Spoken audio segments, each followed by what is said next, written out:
네, 오늘장 흐름 미리 살펴보겠습니다. 지난 거래일에는 이라크 우려감에 급락을 했던 코스피가 다시금 1990선을 소폭 상회하는 흐름 보여주고 있습니다. 동양증권 골드센터 목동지점의 고윤기 연구원 연결합니다. 안녕하십니까? 네, 안녕하십니까. 고윤기입니다. 네, 어제장 오후 되면서 외국인이 매수 쪽으로 전환해줬죠. 이것이 코스피에 꽤 힘이 됐던 것 같습니다. 어떻게 보셨나요?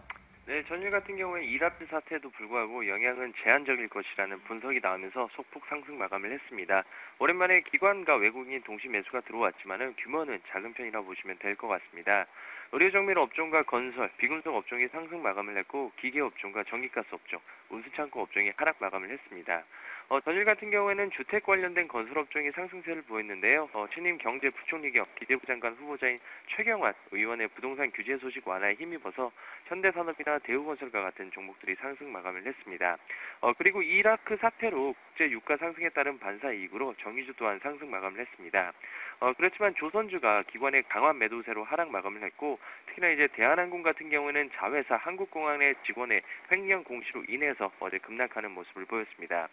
코스닥 같은 경우는 3거래일째 기관의 매수세가 유입이 되고 있지만은 외국인의 매도세로 소폭 하락 마감하면서 536포인트 수준으로 장을 마감을 했습니다.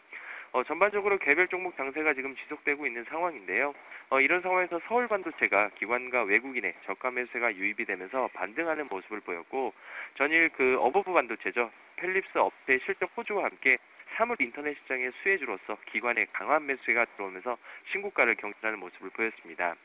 그렇지만 닭고기 관련주죠. 하림, 동우, 마니커 같은 경우가 강원도와 대구에서 AI 조류 인플루엔자가 발생했다는 소식에 힘입어서 주가가 급락하면서 조금은 차별화된 모습을 보였습니다.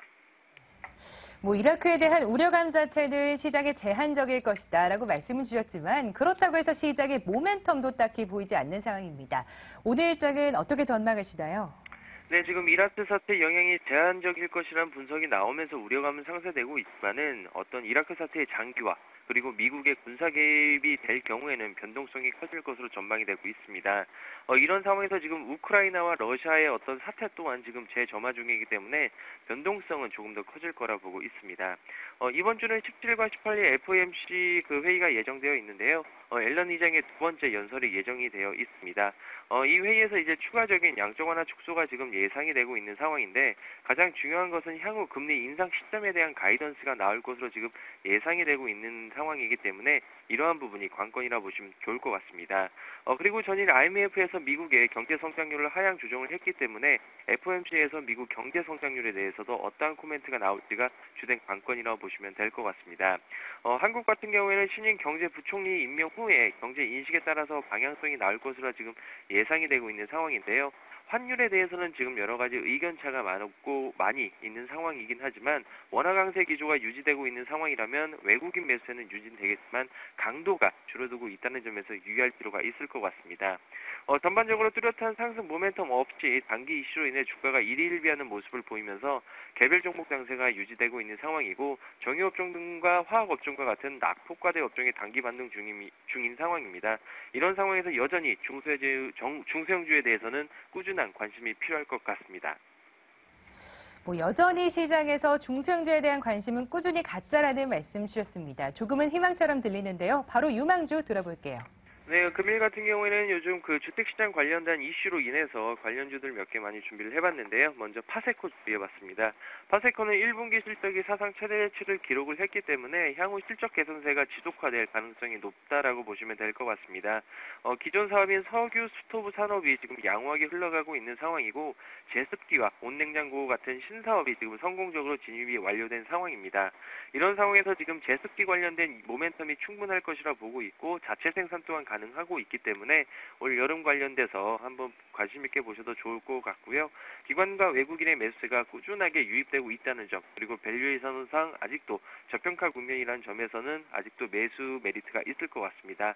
그렇기 때문에 편입가 금일 한번 시도해 보려고 하는데요. 편입가는 시초가, 목표가는 1차적으로 15,000원, 손절가는 10,000원 제시해 드리도록 하겠습니다. 다음으로는 동아기업인데요. 1분기 영업이익이 작년 동기 대비해서 흑자 전환이 됐습니다. 동아기업은 인테리어 시장에서도 이제 마룻바닥 관련된 그런 기업이라고 보시면 될 것 같은데요. 마룻바닥 같은 경우에는 이제 대기업이 경쟁을 하고 있음에도 불구하고 시장 점유율이 무려 40%나 육박하는 그런 우량한 기업이라고 보시면 될 것 같습니다. 현재 친환경 마룻바닥재 개발에 지금 주력 중인 상황이기 때문에 올해 실적 증가 가능성이 높다라고 보시면 좋을 것 같습니다. 마지막으로 헬스케어 관련인데요. 인성 정보로 말씀드리고 싶습니다. 삼성그룹의 개방형 건강관리 플랫폼 서비스 공개에 따라서 지금 헬스케어 시장 확대에 따른 수혜주라고 보시면 좋을 것 같고요. 현재 고점 수준인 1,650원 수준에서 20% 수준 하락한 수준이기 때문에 낙폭과대 종목으로서 한번 매매 가능한 구간이라고 판단해 볼 수 있을 것 같습니다.